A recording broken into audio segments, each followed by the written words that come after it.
आर्थिक रूप से सक्षम नहीं है तो वो इसका इलाज करवा भी नहीं पाएंगे। बिल्कुल सही बात। तो दोस्तों आज हमारे साथ हैं राम कुमार शर्मा जी, जो कि स्वयं एक ओरल कैंसर के यानी कि मुंह के कैंसर से पीड़ित व्यक्ति हैं। इनका काफ़ी समय से इलाज चल रहा है। ये कुछ समय पहले मेरे पास दिखाने के लिए आए थे और इन्होंने जब मुझे अपने समस्या के बारे में बताया तो फिर मैंने जब इनसे कहा कि क्या आप अपनी समस्या बाकी सब लोगों के साथ शेयर करना चाहेंगे, तो उन्होंने बड़ी बहादुरी से कहा कि हाँ बिल्कुल, मैं सबको मना करता हूँ, मैं खुद भी चाहता हूँ कि लोग इस तम्बाकू की इतनी बुरी लत को ज़रूर छोड़ें।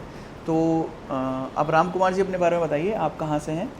जी, मेरा क्या नाम आपकी उम्र है? जी, मेरा नाम राम कुमार शर्मा है। मेरी उम्र 45 साल है और मैं शास्त्रीपुरम से रहने वाला हूँ, शास्त्रीपुरम आगरा से। जी। अच्छा, तो अब एक बार ज़रा ये भी समझते हैं कि इनको मेन समस्या है क्या। अच्छा, आप मेरे पास आए थे, आपका मुंह नहीं खुल रहा था जी, है ना? अभी कितना मुंह खुल रहा है एक बार दिखाइए। केवल इतना ही मुंह खोल पा रहे हैं, है ना? एक उंगली भी पूरी नहीं जा रही है। ठीक है। तो अब मुझे बताइए कि आपका क्या इलाज हुआ था आज से पहले और आपको क्या समस्या थी? मेरे ये टंग कैंसर हुआ। टंग कैंसर है ना, जीभ पे आपको जी, कैंसर डिटेक्ट हुआ। ठीक है। ये एक छाला हुआ था, उससे कैंसर हुआ। ठीक है। और ये सब ना गुटखा, तम्बाकू और स्मोकिंग करता था, तो ये उसी की देन है। अच्छा, गुटखा भी, तम्बाकू और स्मोकिंग भी है ना? जी जी। अच्छा, दिन में कितना गुटखा, तम्बाकू, स्मोकिंग कर लेते होंगे? खाता था काफ़ी मात्रा में। मतलब फिर भी अगर माना जाए कि दिन में 10 पाउच खाते थे, 20 पाउच खाते थे, 20 स्मोकिंग करते थे, 10 सिगरेट पीते थे? एक दिन में कम से कम 5-6 सिगरेट। एक दिन में 5-6 सिगरेट। और 10 से 15 सादा गोल्ड में तुलसी। ठीक है, ये खाते थे डेली। और कितने सालों से खा रहे होंगे? 20 साल से ज़्यादा हो 20 साल से ज़्यादा हो गया ऑलमोस्ट, है ना? अच्छा, और अब आपको ये जो डिटेक्ट हुआ था, ये कितने टाइम पहले डिटेक्ट हुआ कि आपको जीभ पे कैंसर है? 3 साल हो गए। 3 साल पहले जीभ पे कैंसर डिटेक्ट हुआ। तो सबसे पहले लक्षण क्या है आपको कि भाई जब पता चला कि हाँ मुंह में कुछ गड़बड़ हो रही है मेरे? और इसके लक्षण ये पता चला कि छाले हुए मेरे मुंह में, छाले होते थे? जी जी। ठीक है। छाले तो सारे सही हो गए मगर एक छाला सही नहीं हुआ था।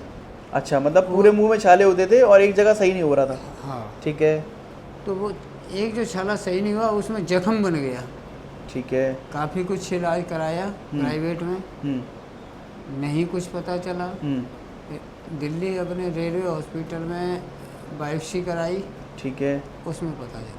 तो उससे पहले जो प्राइवेट में कराया था वहाँ किसी ने बायोप्सी आपको नहीं बताई थी कि बायोप्सी करवानी है? नहीं। अच्छा, रेलवे हॉस्पिटल में उन्होंने बोला कि बायोप्सी करवानी चाहिए। ठीक है। तो बायोप्सी के बाद आपको पता चला कि ये जीभ में मेरे कैंसर हो गया है? हाँ जी। ठीक है, फिर उसके बाद क्या इलाज हुआ सर? फिर कीमो कराए है। कीमोथेरेपी हुई है? कीमो हुई प्लस रेडिएशन हुई है। ठीक है, रेडिएशन भी करवाई गई? जी जी। ठीक है। तो उसी के कारण आपके शरीर के जो बाल हैं वो सब गिर गए हैं? सब जड़ गए, है ना, इसी वजह से हुआ है? जी। ठीक है। तो अभी कीमोथेरेपी आपकी रेगुलर चल रही है? चल रही है जी, अभी भी करवा के आया हूँ आज। अच्छा, आज भी करवा करके आए? जी। ठीक है। तो अब आप मुझे बता रहे थे कि भाई आपका जब जीभ का छाला ठीक हुआ तब दोबारा कहीं और आपको समस्या हुई, उसके बारे में बताइए। जीभ का छाला सही होने के बाद में जब इन्होंने, डॉक्टर ने कहा कि ये सही है, तो इन्होंने एक दोबारा बायोप्सी की, वो की मेरे ये जबड़े से। अच्छा, दाढ़ के पीछे से। दाढ़ के पीछे वाले जबड़े से? ठीक है। उसका कारण क्या था, क्यों कहा ऐसा करने के लिए?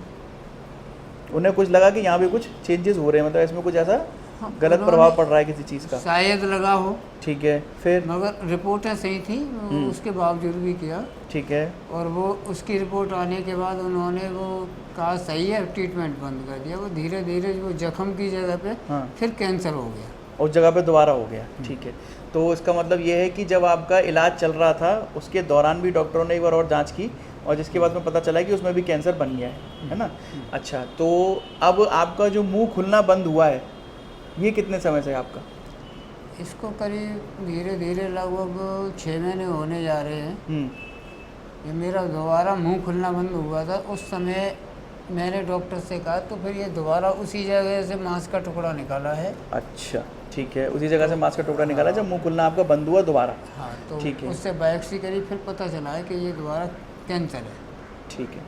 अब आप मुझे ये बताइए कि जब आप उस समय तम्बाकू इतना खा रहे थे, स्मोकिंग वगैरह कर रहे थे, तब आपका मुंह पूरा खुलता था? जी जी, उस समय पूरा खुल रहा था? ठीक है। फिर जब आपके जीभ में छाला हुआ तब भी आपका मुंह पूरा खुल रहा था? हाँ। है ना? बस उस समय आपके मुंह में छाले बहुत थे और एक छाला ठीक नहीं हुआ था? जी। ठीक है, फिर उसके बाद जब डॉक्टर ने आपका ये जांच किया मांस की, उसके बाद से आपका मुंह खुलना बंद हो गया? नहीं, ये जबड़े में से जो टुकड़ा लिया था, हाँ, हाँ। उसके बाद से आपका मुंह खुलना बंद हो गया। ठीक है, तो अब आप ये बताइए कि अब कितने समय से तंबाकू मसाला वगैरह बिल्कुल छोड़ चुके हैं? मैंने 3 साल तो मुझे ये बीमारी होगी, उससे 1 साल पहले ही छोड़ दिया था। 4 साल से आपने बिल्कुल छोड़ चुके हैं, है ना? हाँ। ठीक है, तो आपको क्या समस्या लगती है कि मैंने तंबाकू छोड़ा है तो मेरे को क्या क्या दिक्कत हो रही है तंबाकू तंबाकू छोड़ने छोड़ने से मुझे कोई दिक्कत नहीं है। में? मुझे तो उसमें और लोगों से भी यही नसीहत देता हूँ कि हाँ। भाई ये गुटखा तंबाकू स्मोकिंग सब बंद कर दो। बहुत अच्छी बात है, वेरी गुड, क्योंकि आप सामने जब भुगत रहे। मैं भुक्तभोगी हूँ, मैं हाँ। भुगत रहा हूँ, तो सामने वाला ना भुगते। और मैं ये ईश्वर से यही दुआ करूँगा कि भगवान ना करे ये किसी को ये बीमारी आए, क्योंकि शारीरिक रूप से, मानसिक रूप से, आर्थिक रूप से, तीनों तरीके से बीमारी चोट पहुंचाती है। चोट पहुँचाते। अच्छा, आप मुझे बताइए कि आपकी कीमोथेरेपी का एक सेशन का खर्चा कितना होता होगा? मेरा कम से कम 1 लाख रुपए का है। 1 लाख रुपए खर्चा हो चुका है अभी तक? नहीं, 1 लाख रुपए का खर्चा है, मगर मेरी जेब में से नहीं हो रहा है। हाँ, मेरा खर्चा रेल उठा रही है, नहीं रेलवे तो रेलवे फ्लोर वाली, हाँ, अब तक घर मकान बिक जाए। बिक जाते हैं ना, रेलवे आपको उठा पा रही है इसलिए आप कर पा रहे हैं। और जो लोग आर्थिक रूप से सक्षम नहीं है उनके लिए बीमारी कितना ज़्यादा खतरनाक साबित होगी आप ये खुद ही सोच सकते हैं। आर्थिक रूप से सक्षम नहीं है तो वो इसका इलाज करवा भी नहीं पाएंगे, बिल्कुल सही बात है। वरना आपका जो इलाज हो पा रहा है वो रेलवे की तरफ से हो पा रहा है, इसलिए अच्छा हो पा रहा है ना? हाँ जी। अच्छा, ठीक है। और आप मुझे ये बताइए कि जो बायोप्सी की आपकी 2-3 बार जांच हुई और फिर आप इतने समय से 3-4 साल से डॉक्टरों के चक्कर ही काट रहे हैं, तो आपको क्या लगता है आपका कितना समय इसमें नष्ट हो जाता होगा? कई बार तो 1 दिन में हो जाता है, कई बार 3-3 दिन लग जाते हैं। कई बार 3-3 दिन लग जाते 3-3 दिन हैं। तो जहाँ पर है आपको वहीं रुकना पड़ता होगा? हाँ। 3-4 दिन वहीं रुकना है। आपका काम और आपके परिवार ये सब जो है अटक जाता होगा कि भाई मुझे कुछ करना है, बट डॉक्टर ने 3 दिन रोका हुआ तो मैं रुका ही हुआ हूँ।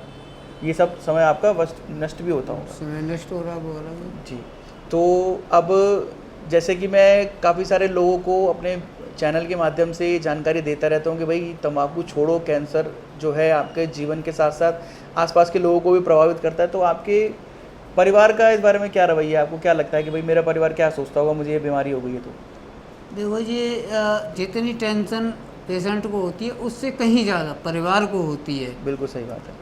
अब पूरा परिवार मेरे ऊपर है। अच्छा, आप अपने घर में एक रेलवे मेरे घर में मैं अकेला ही हूँ। मेरे घर में माँ बाप नहीं है, भाई नहीं है, 5 बहनें हैं, उनका भी देखना है, बच्चे हैं, सबका देखना है, तो परिवार को तो ये ईश्वर की बहुत अच्छी बात है कि आपको रेलवे हॉस्पिटल का सपोर्ट मिला हुआ है, अन्यथा बहुत समस्या होती है आपको, है ना? जी। तो अब आप ये बताइए कि जो लोग ये वीडियो देख रहे हैं, तंबाकू मसाला खाते हैं, जिन लोगों को मुंह खुलना कम हो गया है या मुंह में छाले वगैरह हो रहे हैं, तो आप उनको क्या बोलना चाहेंगे? मैं तो यही कहूँगा कि ये स्मोकिंग प्लस गुटखा तंबाकू खाना बंद कर दें और अपने परिवार पे ध्यान दें और अपने स्वास्थ्य पे ध्यान दें। बिल्कुल सही। और आजकल सर मेरे पास जो मैसेज आते हैं बच्चों के, छोटे छोटे बच्चों के मैसेज आते हैं, 15 साल, 16 साल, 18 साल, तंबाकू खा रहे हैं, मुंह नहीं खुल रहा है, तो उनको आप अपनी लाइफ से क्या एक शिक्षा देना चाहेंगे कि भाई क्या करना है, आप जीवन में क्या आगे बढ़ना है, कैसे करना है? मैं उनको भी यही कहूँगा कि ये गुटखा तंबाकू बंद करें, अपनी स्वास्थ्य पे और अपनी पढ़ाई पे ध्यान दें, जिससे कि आगे चल के कुछ बने। और जहाँ तक है कि इतनी मेहनत करें कि डॉक्टर बने और औरों का इलाज करें। बिल्कुल सही, बहुत अच्छी बात कही आपने। तो दोस्तों, तंबाकू मसाला आप देख ही सकते हैं कि व्यक्ति के जीवन को किस प्रकार से बर्बाद कर देता है। बिल्कुल इस जो बुरी लत है इसको आज ही छोड़िए। केवल तंबाकू मसाला, सुपारी, खैनी, मैं हर बार हमेशा बोलता हूँ, हर वीडियो में बोलता हूँ कि पहले आप इसको अपने हाथ में पकड़ते हैं और फिर ये आपका हाथ पकड़ लेता है और छोड़ता नहीं है। तो दोस्तों, ऐसी किसी की भी हालत ना हो। राम कुमार जी ने आज इतने निर्भय होकर साहस से आप सारी बातें बताई हैं, तो ऐसी किसी की हालत भी ना हो, हम ईश्वर से कामना करते हैं और जल्दी ही तंबाकू छोड़िए। अगर आपको इसके बारे में और कोई सहायता चाहिए तो नीचे दिए हुए व्हाट्सएप नंबर पर संपर्क कर सकते हैं, या हमारे जो टबैको काउंसलिंग का प्रोग्राम है इसे ज्वाइन करके भी आप तंबाकू छोड़ने की तरफ अपना एक कदम बढ़ा सकते हैं। ऐसी जानकारी के लिए जुड़े रहिए दोस्तों। बहुत बहुत धन्यवाद। नमस्कार।